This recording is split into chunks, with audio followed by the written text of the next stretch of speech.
Mes signes de terre. Signes de terre, voici comment booster votre immunité. Mais avant, j'espère que vous avez regardé la vidéo ce qui affaiblit l'immunité. C'est important de savoir ce qui affaiblit l'immunité avant de passer aux actions positives, ce qui permet de le renforcer. Par immunité, j'entends cette capacité naturelle qu'a le corps de se défendre de tout organisme étranger qui vient menacer sa survie, sa santé. Il est capable d'enclencher un système vraiment bien élaboré de défense avec les défenseurs et tout qui vont neutraliser l'ennemi intérieur. Ok? Et donc, quand on sait ça, il est important de lui donner les conditions qu'il faut pour qu'il puisse se défendre comme il faut, à savoir un bon sommeil, du repos, les deux vont ensemble. Le sommeil permet de se reposer, mais aussi on peut également se reposer sans dormir. Donc c'est important d'avoir du repos, important aussi que les pensées soient saines afin qu'on n'invite pas le stress en nous et on aide ainsi le corps à vraiment utiliser son immunité. Voilà. Alors, mes signes de terre, quand je dis signes de terre, de qui il s'agit? Il s'agit de ceux qui ont majoritairement l'élément terre dans leur charte natale ou alors en signe solaire, un signe de terre. Et quels sont ces signes de terre? Nous avons Waziré le taureau en premier, Osset ou Aïsata ou Astre, la Vierge, c'est la même. Ensuite, nous avons Knoum, le Capricorne, c'est vous les signes de terre. Donc, si vous avez une dominance de ces signes dans votre charte natale, même si votre signe solaire est différent, cette vidéo vous concerne. Ou alors, si vous avez le signe solaire, un signe de terre que j'ai cité, cette vidéo vous concerne. À présent, quels sont vos haritus les plus forts, c'est-à-dire les chakras les plus forts? Ici, ça diffère beaucoup parce que de Waziré à Astre, c'est un peu différent. Mais en général, vous avez la racine aussi qui est très forte, le harit Sefret, difficile à prononcer en médou, dans notre langue sacrée pharaonique. Sefret, j'oublie ça, j'arrive pas à prononcer. Donc, le chakra racine, le harit racine, vous avez aussi le harit sacré, surtout pour Waziré, qui est vraiment un signe très très sensoriel, très sur le senti en fait, est très fort chez lui, donc le sacré. Vous avez aussi le troisième œil, harit-mère, le harit-mère, c'est-à-dire le harit du troisième œil pour Astre. Et puis, on n'oublie pas, même également au niveau du harit Kepera, c'est-à-dire le harit du cœur, est aussi un de vos harit qui est fort. Ok. Maintenant, qu'est-ce qu'il faut privilégier dans l'alimentation pour vous? Quels sont vos besoins? Ok, mais là, je suis en train de sauter. J'ai oublié de mentionner quelles sont vos zones sensibles avant. Vos points sensibles sont les cordes vocales, surtout chez le taureau, la thyroïde aussi, le pancréas, surtout chez Astre, l'intestin chez Astre aussi, la peau, ok, pour quand même la majorité des signes, la peau, aussi les cheveux, ok, chez vous, il peut y avoir des problèmes avec le cuir chevelure, mais tout ça est relié à cause de l'organe qui est la peau. Voilà pourquoi il peut y avoir des problèmes au niveau des cheveux, surtout chez vous les signes de terre. Donc, et également la colonne vertébrale, on va dire à partir du bas, parce que vous partagez la colonne vertébrale avec les signes de feu, mais surtout à partir du bas. Ok, pour les signes de feu, c'est un peu en haut, mais pour vous, ça serait à partir du bas. Et aussi les genoux à surveiller pour Knoum, d'accord? C'est une zone très sensible pour vous, donc faites attention. Donc, j'ai cité alors vos zones sensibles. Maintenant, qu'est-ce que vous avez besoin dans l'alimentation? Pour vous, vous avez besoin, vous devez rechercher le bon gras. Donc, n'essayez pas de fuir tout ce qui est huileux. Vous avez besoin du gras, mais le bon gras. Ok, vous avez besoin du bon gras, vous avez besoin des antioxydants et oméga 3 et 6, légumes et fibres. J'insiste sur fibres parce que vous avez le problème avec l'intestin, l'estomac. Donc, c'est important d'avoir des fibres. Et je vous disais le bon gras. Vous avez besoin du oméga 3 et 6, et bien très souvent dans le 3 et 6, vous allez l'oméga 3 et 6, vous l'obtenez dans du bon gras, comme l'avocat. Donc essayez de manger beaucoup d'avocat, essayez de rechercher vraiment le bon gras. Ok, l'huile d'avocat, l'huile de coco, l'huile de palme, ça c'est des huiles qui doivent être vos huiles favorites. Ok, c'est des huiles, on me dit l'huile de sésame aussi, doit être vos huiles que vous utilisez vraiment. Et puis, ce qui est dangereux avec l'huile, c'est de cuire et de dépasser le smoke point. Là, je sais pas, c'est quoi en français? Le point de quoi? Saturation. Voilà, merci.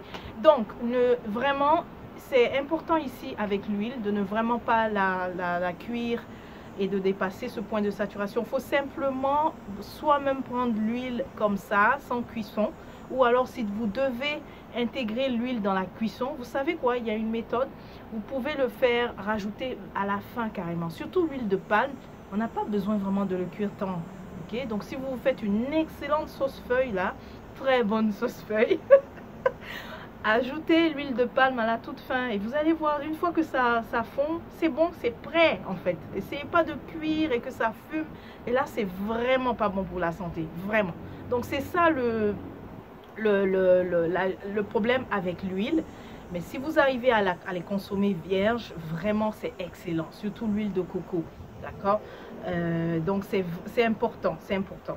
Donc comme je l'ai dit, vous avez besoin des antioxydants que vous retrouvez dans vos fruits, dans plusieurs produits, autres produits aussi, vos légumes, important parce que certains légumes contiennent aussi des fibres, donc allez chercher vos légumes. Et je répète encore une fois, vous avez besoin du bon gras, n'essayez pas de le fuir, le bon gras par contre. Aussi, faites beaucoup attention aux huiles raffinées. Plusieurs huiles raffinées sont sur le marché, c'est-à-dire elles ont été vraiment hydrogénées et elles ne sont pas bonnes. Donc, n'ayez pas confiance aussi à ce qui est écrit sur les étiquettes. Parfois, vous allez voir des huiles qui ont été hydrogénées et on va quand même vous dire que c'est bon pour le cœur. N'ayez pas confiance en ces labels-là, d'accord? Ce sont des labels même parfois qu'ils achètent, okay, qu'on achète et qu'on dépose sur la marque. Ça ne veut rien dire. Essayez de prendre vos huiles les plus naturelles possibles, ok? Le moins travaillé possible, pas des huiles qui viennent industrielles et tout ça. Essayez de les éviter. Achetez votre huile de coco vierge, tout simplement. Simple et c'est tout.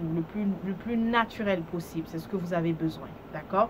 Alors, lorsque vous faites vos soins, c'est-à-dire vos soins pour prendre soin de vous, que ce soit des tisanes, que ce soit des bains de purification, donc essayez de privilégier les huiles aussi qui sont similaires à vos couleurs racines, donc c'est-à-dire le brun, le foncé. On a l'huile de Tulukuna, excellent si jamais il y a des douleurs au niveau du genou. Huile de Tulukuna, nous l'avons à Kurumalab, donc allez faire un tour. Et aussi, j'ai marqué l'huile de Nîmes. L'huile de Nîmes, c'est bon pour vos cheveux. L'huile de Tulukuna aussi serait bon pour vos traitements de cheveux. Et d'ailleurs, nous avons aussi ce produit qui n'est pas sur le site, mais n'hésitez pas à le demander. C'est un produit que nous faisons personnalisé. C'est une huile pour la pousse du cheveu. Donc, il suffit juste que vous le demandez et on fait une combinaison appropriée. Donc, parfois, on va combiner Tulukuna, gingembre, grenade. Ou alors on va aussi faire Tulukuna, quoi d'autre, Nîmes. En tout cas, nous faisons différentes combinaisons en fonction de qui c'est. Donc si c'est un signe de terre qui a commandé, ben, on va faire une combinaison qui est merveilleusement bien pour vous, pour le soin de vos cheveux. Donc pour vos soins, et puis aussi il y a, donc n'oubliez pas d'intégrer également, vous avez besoin de tout ce qui est massage aussi, ok? N'oubliez pas d'intégrer ça, l'automassage, de le faire. Il y a le moringa aussi qui est bon pour vous. Mais n'hésitez pas, j'ai donné vraiment une petite liste. N'hésitez pas de suivre votre intuition et de regarder aussi le code couleur comme j'ai dit. Les huiles foncées vous vont bien, hein. Vous avez vu le Nîmes, c'est un peu foncé, ça vous va très bien. Le Tulukuna aussi foncé, ça vous va très bien. Donc suivez cette piste-là si vous hésitez. Alors, on a ce qu'il faut fuir absolument. Vous devez fuir les produits laitiers, le lait en fait, le lait animal. Maintenant, il y a vraiment toute une panoplie de laits végétaux sur le marché. Eh bien, essayez de voir. Mais vous savez quoi, le mieux aussi, c'est de réussir à faire son propre lait végétal à la maison. Parce que au fur et à mesure que je lis les étiquettes, sur les étiquettes de ces laits végétaux, oh là là, vous avez quelque chose de bon, mais ensuite tous d'autres additifs qui ne sont pas nécessairement intéressants. Donc, si vous pouvez faire votre propre lait d'amande à la maison, c'est tant mieux. C'est encore mieux que de rechercher le lait d'amande au supermarché. Donc, le lait, essayez de l'éviter parce que, curieusement, on vous dit que vous avez besoin du calcium, mais vous avez du calcium dans des légumes, vous avez du calcium aussi dans des fruits, ok? alors c'est pas l'excuse de boire du lait juste à cause du calcium. Et d'ailleurs, il y a un risque même au niveau de la santé des os, ok, pour le lait. Et l'autre chose, aussi pour l'estomac, hein, aussi pour l'estomac.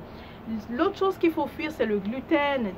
Gluten parce que ça menace la santé de l'intestin. Okay? Donc voilà, on a fait le tour pour vous. Portez-vous bien, mes signes de terre. On se dit à la prochaine.